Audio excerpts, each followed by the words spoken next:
samar pamoreng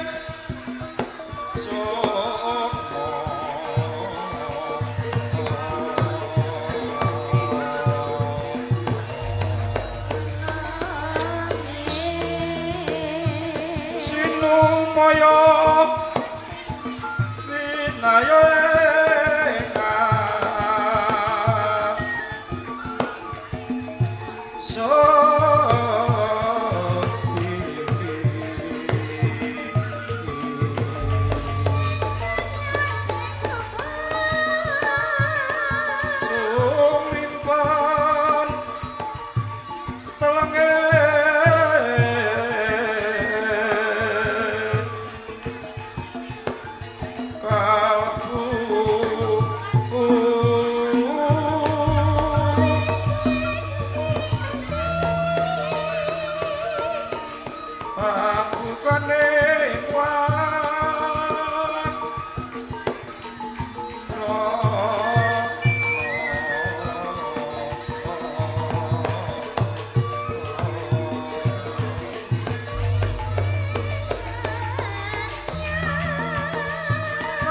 saking layap liya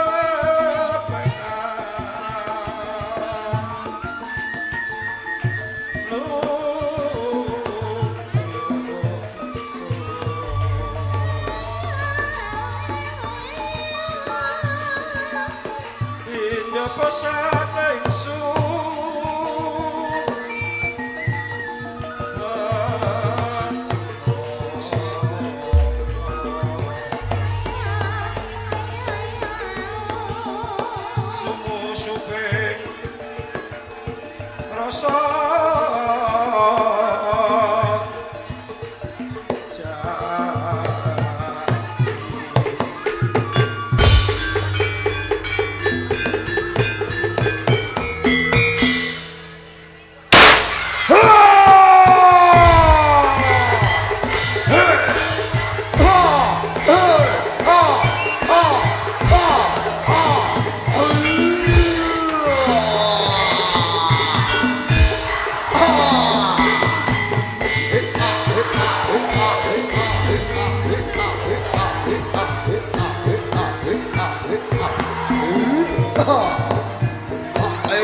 Gujreng panjelwaring iblis laknat.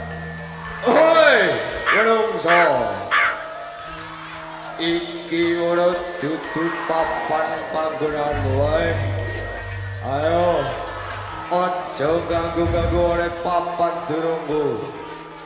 Yen kowe ora gelem tak elingke, bakal kemah dadi tadah kala wangsaku wae. Ayo. Gelem sumingkir apa ora kowe? Ora gelem sumingkir bakal kemah.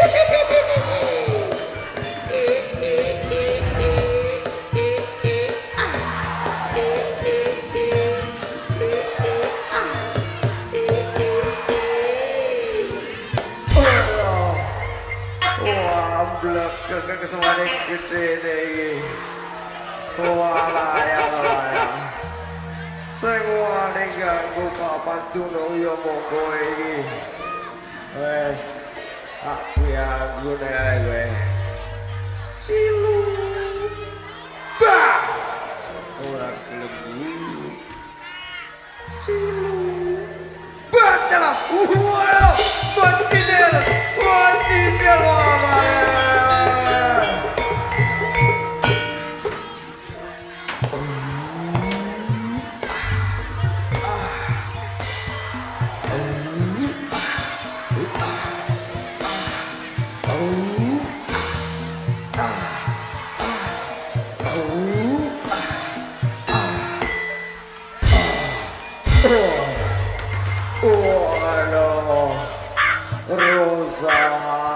Rosa, acur, oh iki kok acara karo iki, janjane ono iki, wah, yo, oh, lah, ciapole kowe, sing wani kaya ning papan tunung kowe. Mungsamu dudu sapa-sapa iki kuwata sak meneh gedhe iki kiampono we bacul sak walang-walang kowe ayo hayat ora apa-apa iki ngaleh kok ngarep ayo siji loro telu hayat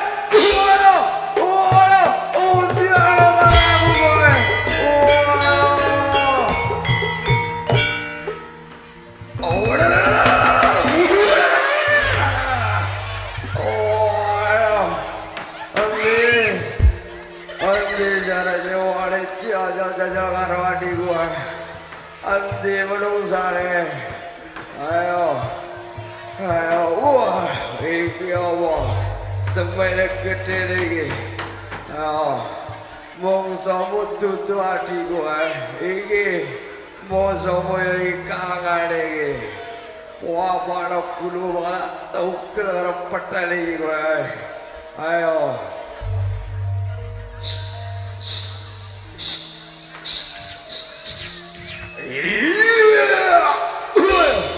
ora bawa iki oh kowe saras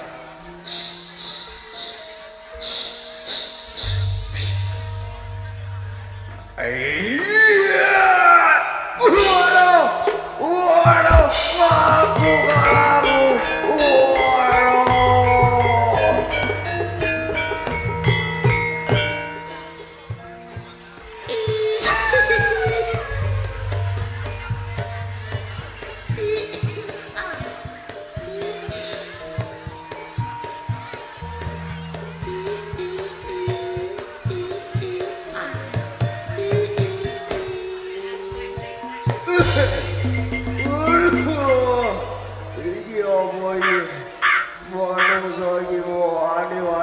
ganggu papan tunung kowe ayo kowe ora kelem bali tak olio iki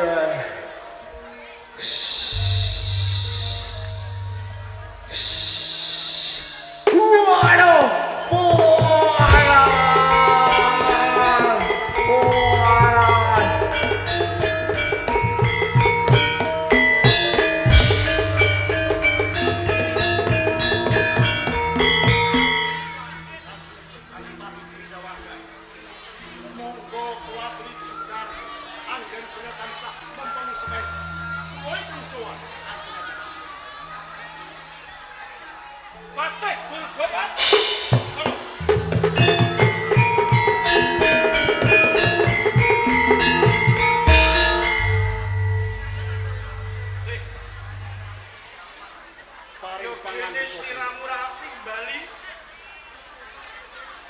Kaporo sugih kendel Bondowani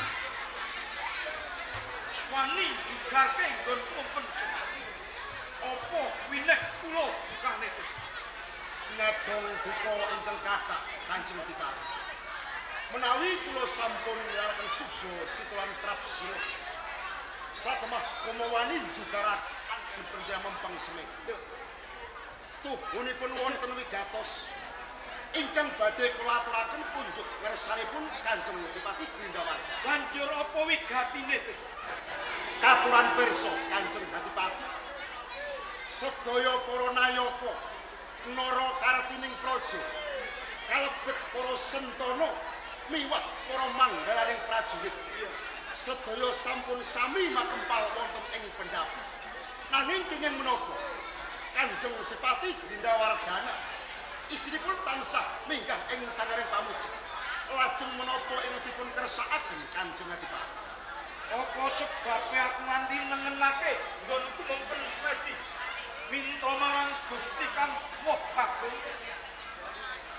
Tane aku pengen moyake kawula kabeh ing Klingkat. Nganti saiki ana salah sawijining kawula sing padha begodro sing tegese nyambet gawe ing negara liya. Mula cetha yen Klingkat diri niku isih ana salah sawijining kawula sing bisa durung nderekake bukti kawibawa ana ing Klingkat diri. Kanjeng Adipati Jimat sapa pundi? Iya. Leres menawi Kanjeng Adipati menika satunggaling pangarsa ingkang gong binetara ambek adil para marta berbudi gawa laksana. Tansah pitadosaken dhateng panggesanipun para praja. Panjenipun leres rikala Klong Raja niki wonten ing Karang Pradesan. Kathah sanget peranganipun kawula dalem ingkang sami bebodro wonten ing sanes negari. Sedaya kala wau kabekta awit rupakipun papan. Satemah mahana rupakipun papan wonten ing Klingket. Menawi sayekti Kanjeng Adipati Grindawardhana badhe mulyakaken dhateng sedaya para kawula ing Kediri, lajeng marginipun kados pundi Kanjeng Adipati? Gampang. Kuwi gampang nganggo banget. Bapak aku turune Prabu, nggih Rama Prabu Brawijaya Pandhan Salas. Monggo sedane Rama Prabu Brawijaya Pandhan Salas dikenak dening wong Majapahit utamane Brawijaya Kertabumi. Saiki linggih Jegrang Sila Tumpang ana negara Majapahit. Tenane mono kae sing dadi ratu dudu Brawijaya Kertabumi. Nanging aku sing turun Prabu Brawijaya Pandhan Salas. Dados panjenengan menika pinangka turipun darah biru. Lho menawi sayekti tiyang sepuh panjenengan menika sedanipun boten kapundhut dening Gusti teng akal jagat. Kaparatipun krenah Sang Prabu Brawijaya Kertabumi. Mongko panjenengan menika dipun laraken jel kakung. Wonten tetembungan anak lanang kae bisa mikul dhuwur mendem jero. Kuwi bener dadi wong tuwa. Iya, menawi kok dados panjenengan sisan gawe sedaya kala dipun damel dadakan kanthi buktinipun para kawula ing Kabupaten Klingket Kanjeng Adipati. yen tela kaya ngono teh, ayo padha tata-tata para prajurit ing Klingket disiagake kita perang ing Majapahit. Monggo kula Coba. Loh, loh.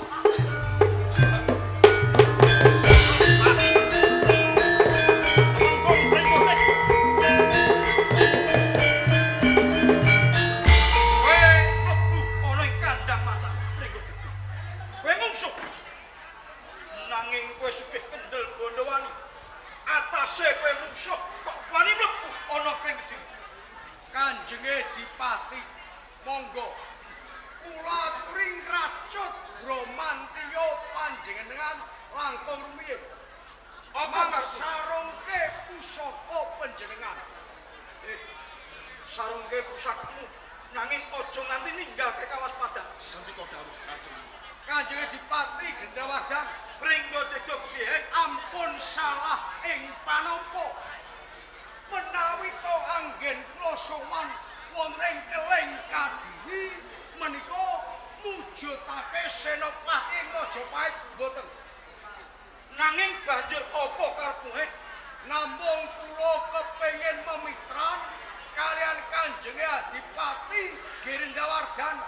Kowe pengen memitra. Piye teh? Tumenggung Pringgodik ana tetembungan yen kedung jero kae bisa dijajaki. Nanging yen batening menungso, sapa sing ngerti? Lho yen tekamu ana ing Keling Kediri ngandhakake kelawan ngersa dalem Kanjeng Dipati Grindawardana. Kepengin memitran, njur apa kang dadi pawadanmu? Pringgotikto. Gusti Patih Gurdapati ingkang minulya. Iya.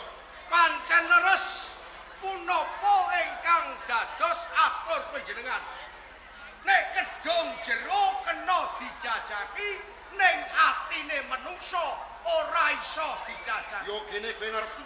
Kula kepengin mbuktekake menawi kok ing Kabupaten Keling Kadiri mungsuh peperangan kalian Kraton Majapahit ibarate duren mungsuh timun. Sing kok kapake durene ndi? Timone ndi, Timune wong-wong ana ing Keling Kadiri, durene wong Majapahit. Yen kelakon perang mesti Keling Kadiri tumekaning pati. Amarga apa?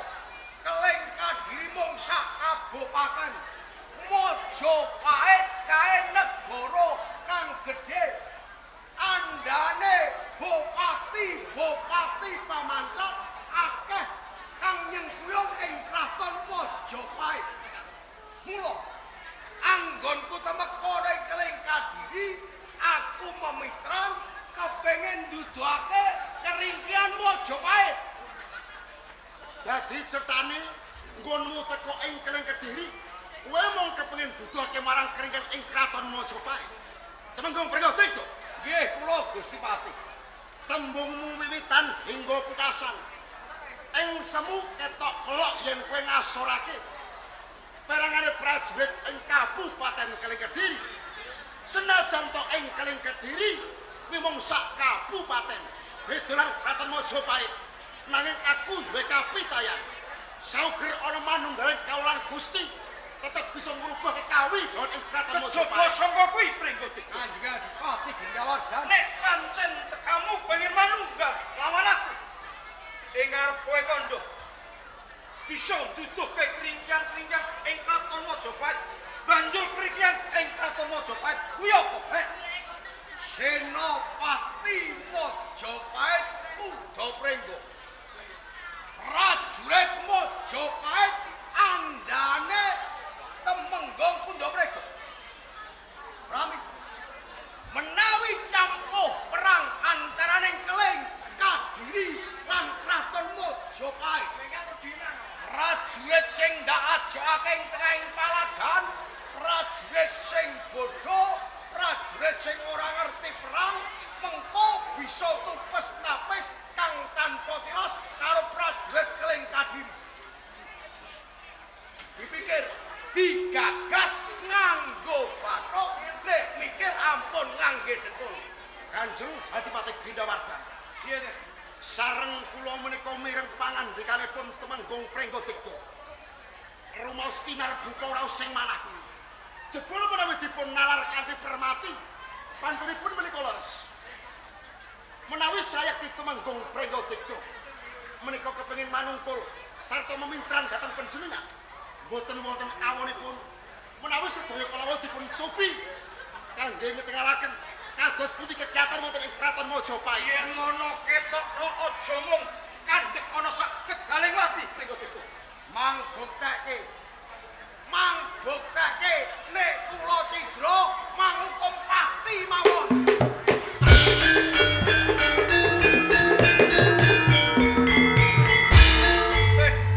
Kanjeng Adipati Grindawardana. Aja wedi kangelan. Jumbuh apa sing dadi kandhane Temenggung Pringgotikto. Yen sing dijokke perang saka Majapahit prajurit. Tatan para prajurit ing Keling Kadiri mongso borong bedhang